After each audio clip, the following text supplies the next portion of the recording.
안녕하세요. 반갑습니다. 주갈성교회 유형우 목사입니다. 한 주간 잘 보내고 계세요? 지난주에 구정명절이 끝난 이후에 2월 첫째 주간인데 여러분들 날씨가 많이 추우니까 건강 잘 챙기시면 좋을 것 같습니다. 오늘은 우리가 요한계시록 16장에 나오는 7 대접재앙을 공부할 차례가 됐습니다. 우리가 이 대접재앙의 내용을 살펴보면서 어떤 재앙이 쏟아지는가에 대한 그 관심을 갖기보다는 그 재앙의 대상이 누구인지, 또 어떤 목적을 가지고 이런 재앙들이 지금 이 땅에 일어나고 있는지를 좀 관심을 가지면 좋을 것 같습니다. 제가 여러 번 말씀드렸지만 7인의 재앙, 7 나팔 재앙, 그리고 오늘 우리가 보게 될 7 대접 재앙은 각각 다른 이야기를 하는 것이 아니고 이 세 가지 재앙들 모두 교회 시대 내내 일어나는 같은 사건을 다른 각도에서 설명하고 있다는 것을 다시 한번 말씀드리고 싶습니다. 지난 시간에 이 15장을 설명하면서 말씀을 드렸지만 그 7 대접 재앙을 시작하는 15장에서 요한이 제일 먼저 본 환상은 유리 바닷가에서 주님을 찬양하는 성도들의 모습을 봤습니다. 그리고 16장에서 이제 7 대접 재앙이 나오고 있다는 것은 사실 이 대접 재앙의 대상이 성도들보다는 하나님을 거역하고 하나님을 대적하는 자들에게 집중되어 있다는 사실을 말하고 있다라고 제가 말씀을 드렸습니다. 기억이 나시죠? 이 부분에 대한 이해가 굉장히 중요하기 때문에 먼저 7 대접 재앙의 대상이 누구인지 먼저 분명하게 살펴보도록 하겠습니다. 요한계시록 16장 2절입니다. 첫째 천사가 가서 그 대접을 땅에 쏟으매 짐승의 표를 받은 사람들과 그 우상에게 경배하는 자들에게 악하고 독한 종기가 나더라. 여러분, 지금 첫째 천사가 대접을 땅에 쏟으니까 짐승의 표를 받은 사람들과 우상에게 경배하는 자들에게 독한 종기가 난다라고 말합니다. 그러니까 결국 이 첫째 대접 재앙의 대상은 짐승의 표를 받은 사람들과 우상에게 경배한 자들이 되는 것입니다. 여러분, 이들이 성도가 아니라는 사실은 이제 잘 알고 계실 거라 생각이 됩니다. 그리고 이어지는 둘째 대접 재앙은 바다에 쏟아지고 그 다음에 셋째 대접 재앙은 강과 물의 근원에 쏟아지는데 그 모든 물들이 피가 되는 재앙입니다. 그리고 이 바다와 강과 물의 근원이 다 피가 되는 재앙을 주신 이유를 그 다음에서 설명하는데 요한계시록 16장 6절을 보겠습니다. 그들이 성도들과 선지자들의 피를 흘렸으므로 그들에게 피를 마시게 하신 것이 합당하니이다 하더라. 아멘. 여러분, 지금 이 둘째, 셋째 대접 재앙이 쏟아지고 난 이후에 그들이 성도들과 선지자들의 피를 흘리게 했기 때문에 그들이 이 재앙을 받게 된 것이다 라고 지금 천사가 말을 하고 있습니다. 이 말은 지금 둘째 대접 재앙, 셋째 대접 재앙을 받는 자들이 성도들과 선지자들의 피를 흘리게 한 자들이라는 사실입니다. 이해하시겠죠? 그러니까 둘째, 셋째 대접 재앙 역시 성도들과 상관없는 이 불신자들에게 이 재앙이 쏟아졌다는 사실을 우리는 알 수 있습니다. 그리고 이제 넷째 대접 재앙을 보면 그 재앙이 해에 쏟아지고 이로 인해서 해가 불이 나와서 사람들을 불러 태웁니다. 그런데 지금 이 무서운 대접 재앙을 받고 있는 자들이 이 재앙을 내리신 그 하나님의 이름을 비방하고 회개하지 않는다라고 말을 합니다. 요한계시록 16장 9절입니다. 사람들이 크게 태움에 태워진지라 이 재앙들을 행하는 권세를 가지신 하나님의 이름을 비방하며 또 회개하지 아니하고 주께 영광을 돌리지 아니하더라. 아멘.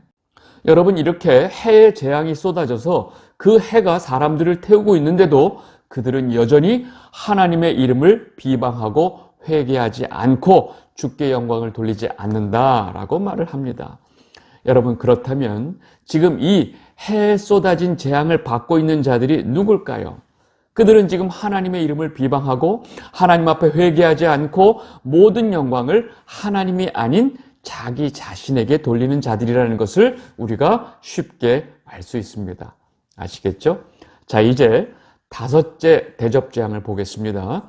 다섯째 대접 재앙은 그 재앙이 쏟아지는 곳이 바로 짐승의 보좌에 쏟아집니다.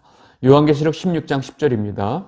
또 다섯째 천사가 그 대접을 짐승의 왕자에 쏟으니 그 나라가 곧 어두워지며 사람들이 아파서 자기 혀를 깨물고. 여러분, 지금 이 다섯째 대접 재앙은 그 대상이 너무나 분명하게 짐승의 보좌라고 나옵니다. 여러분, 짐승의 보좌는 이 마귀의 세력의 중심부라고 보시면 됩니다. 이 모든 세상 사람들이 마귀를 따르게 하고 또 마귀를 숭배하게 만드는 정치적인 또 경제적인 힘이 모여있는 그 핵심부에 이 하나님의 진노의 대접 재앙이 떨어지는 것입니다. 여러분, 그렇게 엄청난 재앙이 그들에게 떨어지지만 그들은 하나님을 회방하고 저지른 모든 자신들의 그 행위들에 대해서 회개하지 않는다라고 말합니다. 요한계시록 16장 11절, 아픈 것과 종기로 말미암아 하늘의 하나님을 비방하고 그들의 행위를 회개하지 아니하더라. 하나님을 비방하고 회개하지 않는 자들이 누구일까요? 성도는 아닌 거 아시겠죠? 여러분, 지금 이 다섯째 대접 재앙은 마귀의 세력의 최전방에서 온 세상을 미혹하고 성도들을 핍박하고 죽이는데 가장 직접적인 영향력을 행사하는 자들입니다. 아시겠죠? 이제 여섯 번째 대접 재앙을 보겠습니다. 이 여섯 번째 대접 재앙은 큰 강 유브라데에 쏟아지는데, 여러분, 이 유브라데 강은 성경에서 보면 이스라엘의 북동쪽에 위치한 그 아수르와 바벨론의 이 경계를 짓는 강을 말합니다. 요한계시록 16장 12절, 또 여섯째 천사가 그 대접을 큰 강 유브라데에 쏟음에 강물이 말라서 동방에서 오는 왕들의 길이 예비되었더라. 여러분, 지금 구약에서 이 유브라데 강 자체가 하나님을 대적하고 하나님의 백성을 공격하는 그 세력을 상징하는 표현이면서 그 지역을 나타내고 있습니다. 그러니까 여섯 번째 대접 재앙 역시 하나님을 대적하는 세력들에게 부어지는 재앙이라는 것을 쉽게 알 수 있습니다. 이해하셨죠? 이제 마지막 일곱 번째 대접 재앙을 보겠습니다. 이 일곱 번째 대접 재앙은 공중에 쏟아집니다. 요한계시록 16장 17절, 일곱째 천사가 그 대접을 공중에 쏟음에 큰 음성이 성전에서 보좌로부터 나서 이르되 되었다 하시니. 아멘. 지금 여기서 말하는 대접이 쏟아진 그 공중은 어디를 말하는 것일까요? 여러분, 지금 성경에서 말하는 이 공중이 어디인지는 에베소서 말씀이 정확하게 설명해 주고 있습니다. 에베소서 2장 2절입니다. 그때 너희는 그 가운데서 행하여 그 세상 풍조를 따르고 공중의 권세 잡은 자를 따랐으니 곧 지금 불순종의 아들들 가운데서 역사하는 영이라. 아멘. 여러분, 지금 성경이 말하고 있는 이 공중이라는 것은 마귀가 권세를 잡고 마귀가 통치하는 모든 영역을 바로 공중이라고 표현하고 있습니다. 그러니까 지금 일곱째 대접 재앙이 쏟아지는 곳은 바로 마귀의 영역 아래에 있는 모든 곳, 즉 공중에 쏟아졌다라고 말을 하는 것입니다. 결국 어떤 한 부분적인 지역이 아니고 마귀의 손에 있었던 온 세상의 모든 영역에 하나님의 심판이 쏟아지고 있는 것입니다. 이를 통해서 이 하나님의 모든 심판의 완결을 지금 일곱째 대접 재앙이 보여주고 있다는 것입니다. 아시겠죠? 여러분, 제가 지금까지 무슨 설명을 하고 있는지 이제 이해가 되셨어요?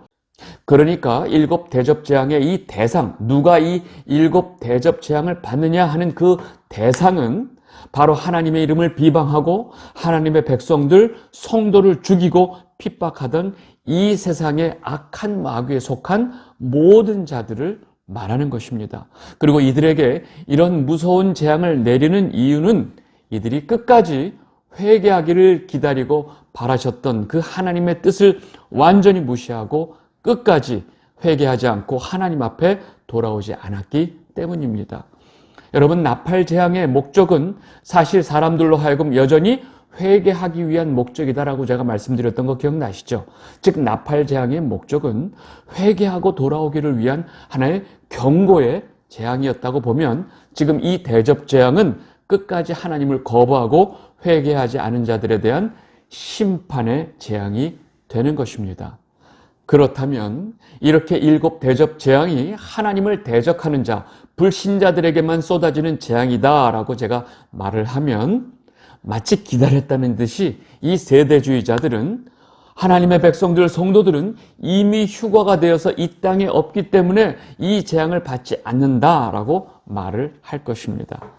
그리고 지금 이 7 대접 재앙은 예수님이 공중재림하실 때 성도들은 이미 휴거가 돼서 예수님하고 있고 이 땅에 남아있는 불신자들에게만 쏟아지는 이 재앙이다. 그것이 7년 대환란의 기간이다 라고 설명을 합니다. 여러분, 이 말은 지금 예수님이 이 땅에 오셨을 때, 지금 아직 안 오셨죠? 한마디로 미래에 이 땅에 쏟아지는 재앙들이다 라고 설명을 하는 것입니다. 여러분, 제가 늘 반복적으로 말하지만 공중재림, 휴거, 7년 대환란 이런 모든 단어들이 일단 나오면 걸으셔야 합니다. 왜요? 이런 단어들은 세대주의 이 신학을 하는 자들이, 세대주의자들이 자신들의 이 주장을 나타내기 위해서, 주장을 하기 위해서 만들어낸 성경에도 없는 단어들이기 때문입니다. 이 요한계시록을 설명하는 이 세대주의 신학의 그 해석의 가장 큰 문제가 뭐라고 제가 말씀드렸죠? 너무 많죠. 근데 지금 이 상황에서 제일 중요한 거, 제일 심각한 문제를 말씀드리면 지금 우리가 보고 있는 이 모든 재앙들이 지금이 아니고 미래에 어떤 때에 일어날 것이다 라고 주장을 하는 것입니다. 언제나 요한계시록의 모든 내용들을 미래에 일어날 일, 즉 사람들의 시선을 미래로 돌리는 것이 바로 이 세대주의 신학의 목적이기 때문입니다. 저는 지금 여러분들에게 지금 그동안 이 요한계시록 설명을 하면서 아주 귀에 못이 박이도록 7인의 재앙, 7 나팔 재앙, 7 대접 재앙이 앞으로 어떤 미래에 일어나는 사건들이 아니고 교회 시대 내내 이 땅에서 벌어졌고 지금 또 벌어지고 있는 재앙들이라고 반복적으로 설명하고 있습니다. 지금 우리가 보고 있는 이 모든 재앙들은 지금 이 시대에도 쏟아지고 있다는 사실을, 지금 우리가 그 재앙을 받고 있다는 사실을 절대로 잊으시면 안 됩니다. 제가 그렇게 자꾸 반복적으로 설명하는 이유를 아시겠죠? 여러분, 지금은 미용실이라고 그러는데 예전에는 동네마다 그 이발소, 남자들이 가는 이발소가 다 동네마다 하나씩 있었습니다. 예전 얘기인데 그 동네에 있는 한 이발소의 주인이 그 이발소 그 거울 있죠? 사람들이 머리 깎고 앉아있는 거울 그 위에다가 큰 글씨로 뭐라고 써붙였냐면 내일은 공짜라고 써붙였어요. 그래서 어떤 그 이발을 하러 온 어떤 남자가 이발을 하려고 딱 들어와 보니까 내일은 공짜 딱 써 있는 거예요. 그러니까 그 사람이 그날 머리를 깎았을까요? 안 깎았죠. 조용히 제가 일이 있어서, 그리고 갔다가 그 다음날 왔어요. 내일이 공짜라고 해서 제가 오늘 왔어요. 오늘 공짜 맞죠? 그랬더니 주인이 뭐라고 대답했을까요? 내일이 공짜입니다. 오늘이 아니고 내일이 공짜입니다. 여러분, 내일은 공짜란 말에 함정이 있었죠. 그 다음날 가도 그 사람은 결국 내일이 아니고 오늘에 가는 것이기 때문에 어느 누구도 그 이발소에서 공짜로 머리를 깎을 사람은 없다는 것입니다. 여러분, 결국 이 이발소가, 즉 이발소 주인이 하고 있는 이 장난, 이 수법과 똑같은 장난을 치고 있는 것이 바로 세대주의 신학입니다. 지금이 아니고 미래에 이런 재앙들이 떨어져 라고 끊임없이 속이고 있는 것입니다. 여러분, 가끔 성도들 중에 다른 성경책들은 조금은 등한시하고 유일하게 스가랴, 다니엘, 요한계시록, 이 마치 그 미래에 대한 어떤 예언을 말한다고 하는 이 3가지 책만 집중적으로 보려고 하고 이 3가지 책에만 굉장히 관심을 많이 가지고 계신 분들이 있습니다. 여러분, 이런 분들이 성경을 얼마나 잘못 오해하고 있는지 이제는 좀 깨닫게 되시기를 바랍니다. 성경은 언제나 성도들이 살고 있는 그 순간, 그 시대에 대해서 말하고 있고 다시 오실 주님에 대한 소망을 살고 있는 그 순간에 가지라고 항상 말하고 명령하고 있습니다. 혹시 여러분들 중에 그런 분이 계시다면 이제 그만 그런 태도를 버리시고 먼저 성경 전체가 말하고 있는 그 예수 그리스도의 복음을 바르게 깨닫게 되시기를 진심으로 바랍니다. 여러분, 여기까지 제가 설명을 하면 여러분들은 당연히 다음과 같은 질문을 가져야만 합니다. 그러면 이 세상에 대접 재앙이 쏟아지고 있을 때 성도들은 어떻게 되는 건가요? 그들은 재앙을 안 받나요? 라고 좀 궁금증을 갖게 됩니다. 여러분, 지금 7 대접 재앙이 하나님을 거부하고 회개하지 않은 불신자들에게 쏟아졌다라고 하면 이때 성도들은 어떻게 그 재앙에서 제외될 수 있을까 하는 이 이야기를 제가 말씀을 드리겠습니다. 여러분, 이 문제를 오로지 성도가 휴거가 되어야만 이 상황을 설명할 수 있다라고 생각하셨던 분들은 이제 잘 들으셔야 합니다. 지금 이 7 대접 재앙의 내용들을 보면 우리가 쉽게 알 수 있듯이 이 출애굽기에 나오는 애굽에 내려진 10가지 재앙들을 그대로 인용하고 있습니다. 여러분, 애굽의 이 10가지 재앙들이 떨어질 때 이스라엘 백성들이 애굽에 있지 않고 다른 나라로 다 피신하고 없었나요? 아니에요. 똑같이 애굽에 있었습니다. 그러나 그 모든 10가지 재앙들이 이스라엘 백성들에게는 그 어떤 피해도 주지 않았습니다. 여러분, 이스라엘 백성들은 애굽이라고 하는 같은 공간에 같은 시대에 있었지만 그 당시에 떨어지는 그 모든 재앙들을 같이 겪고 있었지만 그 와중에 이스라엘 백성들은 하나님의 보호하심으로 그 모든 재앙들로부터 보호를 받고 있었습니다. 그리고 애굽 사람들이 그 재앙들을 통해서 고통을 받고 있는 것을 이 이스라엘 백성들이 눈으로 보면서 이스라엘 백성들은 그동안 자신들이 잘 알지 못했던 여호와 하나님이 누구이신지 어떤 신인지 깨닫게 되었고 그분의 능력과 권능을 알게 되었습니다. 그러나 같은 애굽 땅에 살고 있었던 하나님의 존재 자체를 알지도 못하고 거부하는 이 애굽 사람들에게 이 10가지 재앙은 말 그대로 혹독한 재앙들이었던 것입니다. 그래서 출애굽기에 등장하는 이 애굽에 내려진 10가지 재앙은 바로 하나님께서 이 악의 세력을 상징하는 그 애굽을 심판하시고 동시에 그의 백성들을 구해내시는 이 구속사를 표현하신 사건이었습니다.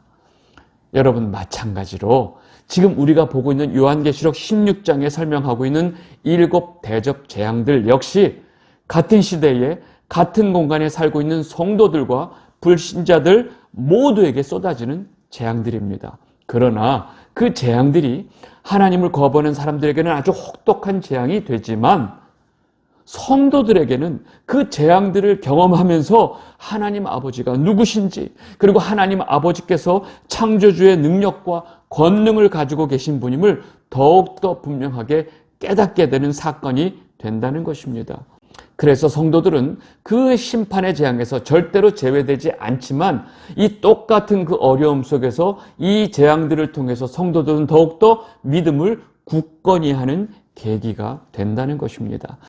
그래서 성도들을 표현할 때 환난을 받지 않은 자들이 아니고 큰 환난에서 나오는 자들이라고 표현을 한 것입니다. 요한계시록 7장 14절입니다. 내가 말하기를 내 주여 당신이 아시나이다 하니 그가 나에게 이르되 이는 큰 환난에서 나오는 자들인데 어린 양의 피에 그 옷을 씻어 희게 하였느니라. 아멘. 여러분, 제가 처음서부터 지금까지 설명드린 내용의 핵심이 뭔지 아시겠죠? 지금 7 대접 재앙을 누가 받는다고요? 하나님을 거부하고 하나님을 비방하고 하나님의 백성들을 괴롭히던 이 세상의 모든 악의 세력에 속한 자들, 한마디로 불신자들이 받는 재앙이다 라고 설명을 드렸고, 그 재앙이 떨어지는 그 동시에 이 하나님의 백성들, 성도들은 하나님의 권능으로 그 모든 재앙들로부터 보호를 받게 되고, 똑같은 이 사건을 통해서 성도들은 더욱더 하나님 앞에 믿음을 굳건케 하는 계기가 된다라고 말씀을 드렸습니다. 여러분, 여기까지 다 이해하셨죠? 여러분, 여기까지 이제 이해를 잘 하셨으면 제가 이제 16장 처음서부터 차분하게 이제 설명을 하도록 하겠습니다. 여러분, 7 대접 재앙을 우리가 이해할 때 이 부분을 정확하게 이해해야 하기 때문에 제가 본문 내용을 설명하기 전에 이 부분을 먼저 설명을 드렸습니다. 여러분, 이 부분만 정확하게 이해를 해도 사실은 이 대접 재앙의 내용을 거의 반 이상은 이해하셨다라고 생각하시면 됩니다. 우리 이제 16장 본문을 차분히 보면서 제가 좀 부분적으로 다시 설명을 하겠습니다. 요한계시록 16장 1절 2절입니다. 또 내가 들으니 성전에서 큰 음성이 나서 일곱 천사에게 말하되 너희는 가서 하나님의 진노의 일곱 대접을 땅에 쏟으라 하더라. 아멘. 여러분, 지금 제일 먼저 일곱 천사에게 명령하는 큰 음성이 어디서 나온다고요? 성전에서 나온다고요. 여러분, 이 말씀은 앞으로 나오게 되는 모든 일곱 대접 재앙이 하나님에 의해서 하나님께서 행하시는 재앙이다라는 사실을 아주 분명히 선포하고 있는 장면입니다. 그렇게 하나님의 명령대로 이제 천사들이 하나씩 이 진노의 대접을 쏟기 시작합니다. 요한계시록 16장 2절입니다. 첫째 천사가 그 대접을 땅에 쏟음에 짐승의 표를 받은 사람들과 그 우상에게 경배하는 자들에게 악하고 독한 종기가 나더라. 여러분, 이 첫 번째 대접 재앙은 땅에 쏟음에라고 나옵니다. 우리가 앞에 봤던 이 첫째 나팔 재앙의 첫 번째도 똑같이 땅에 부어집니다. 요한계시록 8장 7절을 보겠습니다. 첫째 천사가 나팔을 부니 피 섞인 우박과 불이 나와서 땅에 쏟아지매 땅의 3분의 1이 타버리고 수목의 3분의 1도 타버리고 각종 푸른 풀도 타버렸더라. 여러분, 이 첫 번째 나팔 재앙과 첫 번째 대접 재앙이 똑같이 땅에 쏟아집니다. 그런데 무슨 차이가 있을까요? 나팔 재앙에서는 3분의 1만 재앙을 받고, 그런데 이 대접 재앙에서는 땅과 수목뿐만 아니라 사람들까지 재앙을 받게 됩니다. 이 말은 땅 전체가 지금 재앙을 받고 있다는 이야기를 이렇게 한 것입니다. 다시 말해서 나팔 재앙과 대접 재앙의 내용이 같지만 그 영역이 부분에서 전체로 확대되었다는 것을 우리가 알 수 있습니다. 결국 인해재앙, 나팔재앙, 대접재앙은 교회시대 전체 기간 동안 이 세상에 일어날 모든 심판과 재앙의 내용들을 각기 다른 관점에서 반복적으로 설명하면서 점진적으로 그 내용이 커가는 것을 설명해 놓은 것이다 라는 것을 우리가 알 수 있습니다. 이해하셨죠? 이제 다음 나눈 둘째, 셋째 대접재앙을 같이 보겠습니다. 요한계시록 16장 3절 4절입니다. 둘째 천사가 그 대접을 바다에 쏟음에 바다가 곧 죽은 자의 피같이 되니 바다 가운데 모든 생물이 죽더라. 셋째 천사가 그 대접을 강과 물 근원에 쏟음에 피가 되더라.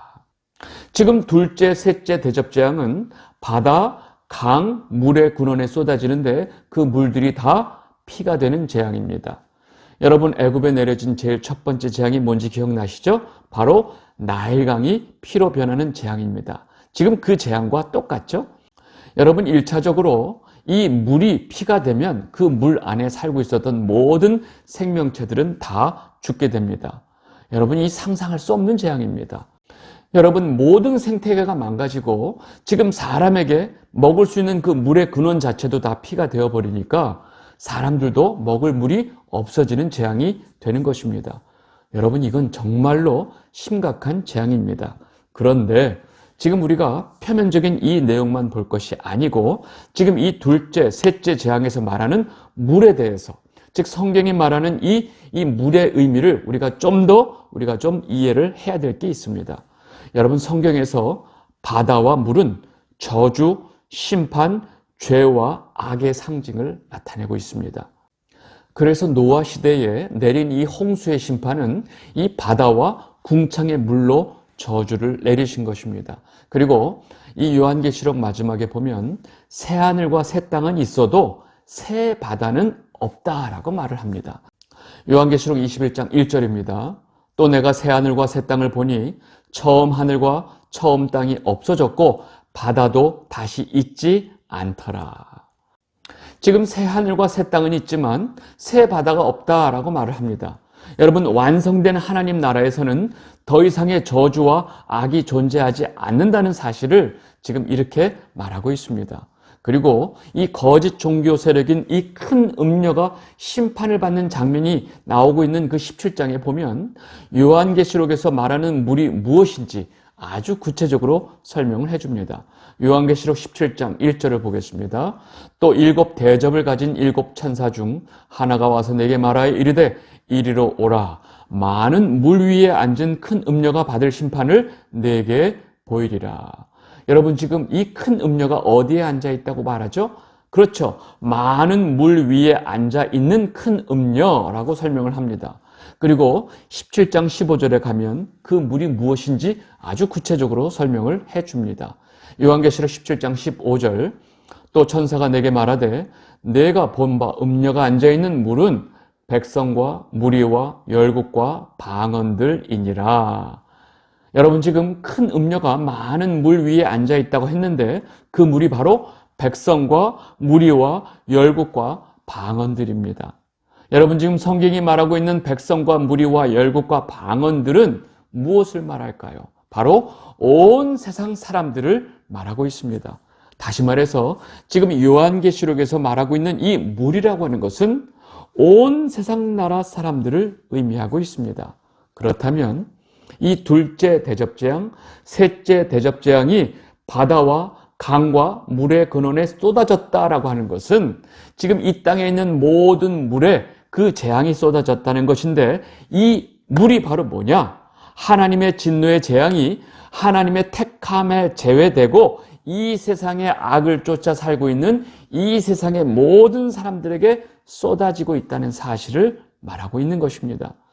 하나님께서 이 나일강의 물을 피로 만드신 사건은 단순히 이 애굽 사람들의 그 젖줄인 나일강을 피로 만드신 의미보다는 사실 더 중요한 의미가 있습니다. 여러분, 나일강의 물을 피로 만든 것은 바로 애굽 사람들이 그 나일강을 신으로 섬기고 있기 때문에 그 애굽 사람들이 신으로 섬기고 있는 그 나일강을 죽여버린 사건입니다. 여러분, 애굽 사람들에게 나일강은 자신들에게 생명을 주는 신으로 여기고 있었기 때문에 하나님께서 그 나일강을 죽이신 사건이 그 나일강의 물을 피로 만드신 것입니다. 그리고 여호와 하나님께서 진짜 신이라는 사실, 애굽 사람들이 섬기고 있는 그 나일강은 여호와 하나님의 한낱 피조물에 불과하다는 사실을 보여준 사건이 바로 그 나일강의 물을 피로 만드신 사건입니다. 여러분, 마찬가지로 이 둘째 대접재앙, 셋째 대접재앙은 이 땅에 사는 모든 인간들에게 누가 진짜 신이고 누가 진짜 창조주이며 너희들이 거부했던 하나님 아버지가 누구인지를 보여주는 사건이라는 것입니다. 여러분, 둘째, 셋째 대접재앙은 이 땅에서 하나님을 거부하고 예수 그리스도를 믿지 않고 예수 그리스도를 조롱하고 다른 신을 섬기며 우상 숭배를 하고 있는 이 세상 모든 사람들에게 내려지는 재앙이다라는 것을 우리가 알 수 있는 것입니다. 애굽 사람들이 나일강을 신으로 섬겼듯이 지금 이 세상 사람들이 하나님을 거부하고 섬기는 신은 무엇일까요? 엄밀히 말하면 이 세상 사람들이 섬기는 신은 사실 자신들에게 풍요를 준다고 하는 바알도 아니고 아세라도 아닙니다.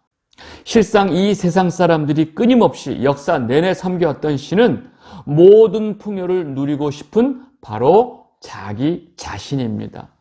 하나님을 거부하고 모든 사람들이 섬기는 우상은 결국 자기 우상입니다. 그래서 하나님께서는 하나님을 거부하고 자기 자신을 최우선으로 놓고 살아가는 자기 우상 숭배자들을 다 심판하신다는 것입니다. 여러분, 이것이 바로 둘째 대접 재앙이고 셋째 대접 재앙입니다. 여러분, 그렇다면 교회를 다니고 있는 성도들 중에 자기 우상을 섬기는 자들이 있을까요? 여러분, 그 대답은 여러분들이 너무나 잘 알고 계실 것입니다. 여러분, 지금 다른 모든 종교들뿐만 아니라 이 교회 안에 예수 그리스도의 복음보다 더 뿌리 깊게 박혀 있는 것이 바로 뭐냐면 기복신앙입니다. 우리가 자녀 잘 되게 해달라고, 부모님 건강하게 오래 살게 해달라고 기도하는 게 뭐가 나빠? 하나님 앞에 그렇게 기도하라고 하나님께서 말씀하셨어. 내가 하나님 믿고 잘 돼야지. 그렇게 남들 볼 때 지지리 궁상 떨고 살면 그게 하나님께 영광이 되느냐? 예수 믿고 사업이 성공하고 남들 보기에 잘 돼야 이게 하나님께 영광이 되는 거 아니냐? 못 사는 사람들은 교회에서도 싫어하더라. 봐라, 돈이 있어야 장로도 되지 않느냐? 여러분, 이런 말 하는 사람들 우리 주변에 너무 많습니다. 지금 이렇게 말하는 모든 생각의 중심에 하나님을 이용해서 내가 잘 되고 싶은 나 자신이 우상이라는 사실을 우리는 절대 놓치면 안 됩니다. 여러분, 지금 이런 생각을 가지고 있는 모든 자들이 믿고 있는 것은 하나님과 예수 그리스도가 아니고 바로 자기 자신의 만족, 행복, 최우선이 되어야 한다고 믿고 있는 자기 우상 숭배자들입니다. 여러분, 그들이 마치 교회 안에 아주 신실한 성도로 둔갑되어 있을 뿐입니다. 여러분, 그렇게 기복신앙을 가지고 하나님께 복을 받기 위해서 교회를 열심히 다니면서 주일 성수하고 열심히 봉사하고 헌금하고 신앙생활한다고 하는 모든 사람들이 결국 자기 우상을 섬기는 자들이 되는 것입니다. 여러분, 그들은 하나님 입장에서 볼 때 이 세상에 하나님을 거부하고 하나님을 비방하며 사는 불신자들과 똑같이 우상을 숭배하는 자들이 되는 것입니다. 여러분, 이것이 얼마나 두려운 사실인지 깨닫지 못한다면, 아직까지도 이 사실을 깨닫지 못한다면 결국 그 대가를 치르게 될 것입니다. 이 영상을 보고 계신 주갈섭 성도 여러분, 우리가 다시 한번 확인하고 분명하게 알아야 할 사실이 있습니다. 이 시대에 살고 있는 모든 사람들이 우상 숭배를 하고 있다는 사실이고, 그 우상은 바로 자기 자신입니다. 그렇게 자기 우상을 섬기는 것을 세상적인 멋진 표현으로 인본주의라고 말을 합니다. 뭐예요? 하나님보다 인간이 더 중요하다라고 말을 하는 거죠. 여러분, 인간은 하나님을 위한 존재로 창조되었습니다. 하나님의 형상대로 하나님에게 영광을 돌리는 존재로 이 땅에 탄생한 것이 바로 인간입니다. 그리고 그런 인간들에게 하나님께서는 이 세상의 모든 만물을 다스리는 권한까지 주셨습니다. 그런데 그 인간들이 하나님께서 주신 그 권한에 만족하지 못하고 자기 스스로 하나님이 되려고 하는 것입니다. 여러분, 대부분 교회를 다니고 있는 사람들이 하나님은 자기에게 복을 줘야 하는 신으로 알고 있습니다.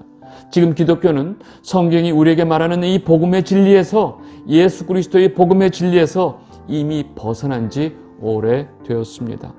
주갈성교회 성도 여러분들은 정말 두려운 마음을 가지고 내 주변에 일어나고 있는 이 모든 일들을 바르게 분별해야 하고, 정말로 내 안에 있는 믿음이 하나님 말씀 앞에 온전한 믿음인지 분명히 확인을 해야 합니다.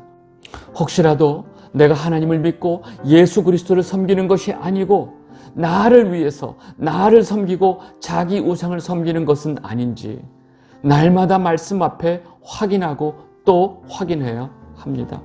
왜냐하면 자기 우상을 섬기는 모든 자들이 지금 우리가 보고 있는 이 7 대접 재앙으로 멸망하게 되기 때문입니다. 여러분 모두 이 부분에 있어서 명확하게 깨닫게 되시기를 진심으로 바랍니다. 오늘 말씀은 여기까지 하도록 하고, 이후에 대접 재앙 내용은 다음 시간에 이어서 계속하도록 하겠습니다. 감사합니다.